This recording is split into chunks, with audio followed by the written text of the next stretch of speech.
Morning, সকালবেলাটা শুরু করলাম চা দিয়ে। আর এখনও রান্না হয়নি, রান্নাঘরে ঢুকবো, চাটা খেয়েই যাবো আর কি।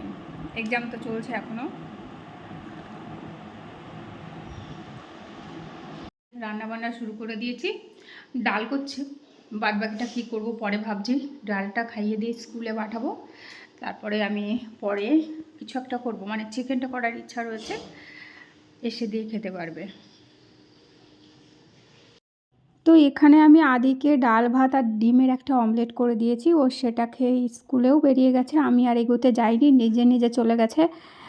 বলে মাঝে মধ্যে যেতে হবে না, কিন্তু তাও যাই হোক আজকে এমনিতেও দেরি হয়ে গেছিলো, তো নিজে নিজেই চলে গেছে। আর চলে এলাম এই সোফাটাতে। এখানে এই বেডশিটটা ধুতে হবে, অনেক দিন ধুই না।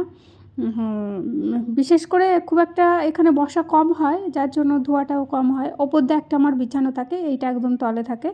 তো ওপরেরটা তো ধুয়ে দিয়েছি, ভাবলাম নিচেরটাও ধুয়ে দিই, তো একটু পরিষ্কারও করব। অনেক দিন ধরে পরিষ্কার করা হয় না, তার জন্য পরিষ্কার করে নিচ্ছি। আর এই যে কোশান কাভারগুলো, সেইগুলো একটু নতুনগুলো আমি লাগিয়ে দিচ্ছি এই চৌকাগুলোর। আর গোল রাউন্ড শেপে যেটা রয়েছে ওটা তো একটা রোজ মতো রয়েছে।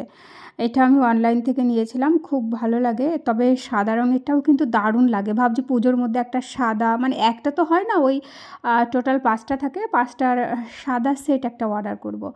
তো তারপরে সাদা লাগাবো, সাদাও ভালো লাগে, খুব সুন্দর লাগে। আমি শুধু ভয় পাই যে ময়লা হবে। ময়লা তো সমস্ত কিছু হয়, ওই যেটা ভয়ের ব্যাপার তিলে পড়ে গেলে একটা দেখা যাবে, এই আর কি। তো যাই হোক, ভাবছি তাও সাদাটা নেব, খুব ভালো লাগে সাদাটা দেখতে। আর এই চৌকাটা আমার অনলাইনের নয়, চৌকাটার হচ্ছে পদ্মার দোকান থেকে কেনা। এই প্রথমবার বনগাঁতে আমি পেয়েছিলাম, এটা গত পুজোর সময় কিনেছিলাম। তো এদেরকে নর্মালি আমি যে কভারগুলো পরিয়ে রাখি সেগুলো না নষ্ট হয়ে গেছে, চেনগুলো কেটে গেছে। ভাবছি আর পরাবো না, বাদ দিয়ে দেবো একদমই। তো 5টা সেটের মধ্যে 2টো আমি ব্যবহার করলাম, আর 3টে আমার তোলা রয়েছে।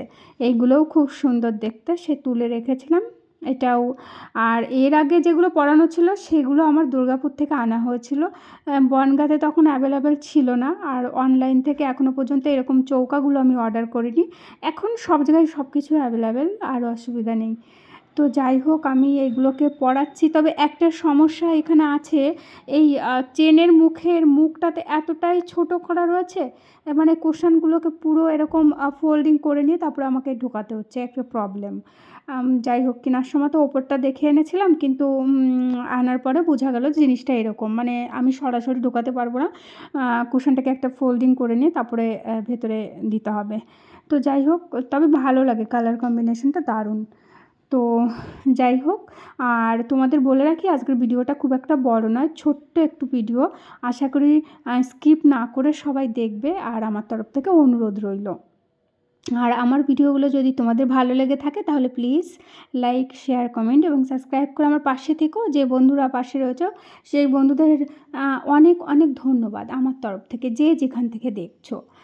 আচ্ছা, এখানে পরিষ্কার পরিচ্ছন্ন করে না আমি চলে এসেছিলাম, একটু চিকেন রান্না করব। বললাম না, ডাল ভাত আর অমলেট দিয়ে আমি স্কুলে পাঠিয়ে দিয়েছি, আর এসে দিয়ে এই চিকেনটা দিয়ে ভাত খেতে পারবে। আর বিশেষ কিছু আমাকে করতে হবে না, তবে একটা ভাজা দেখি করতে পারি। আগে চিকেনটা তো করে নিই। এর মধ্যে সমস্ত কিছু আমি গুছিয়ে রেখেছিলাম, সকালবেলায় সমস্ত কিছু কাটাকুটি করে গুছিয়ে রেখেছিলাম, তাই জন্য এসে চাপিয়ে দিলাম।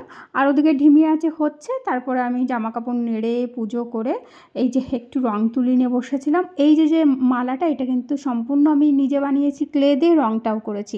কেমন হয়েছে আমার প্রথম কাজ তোমরা অবশ্যই জানিও।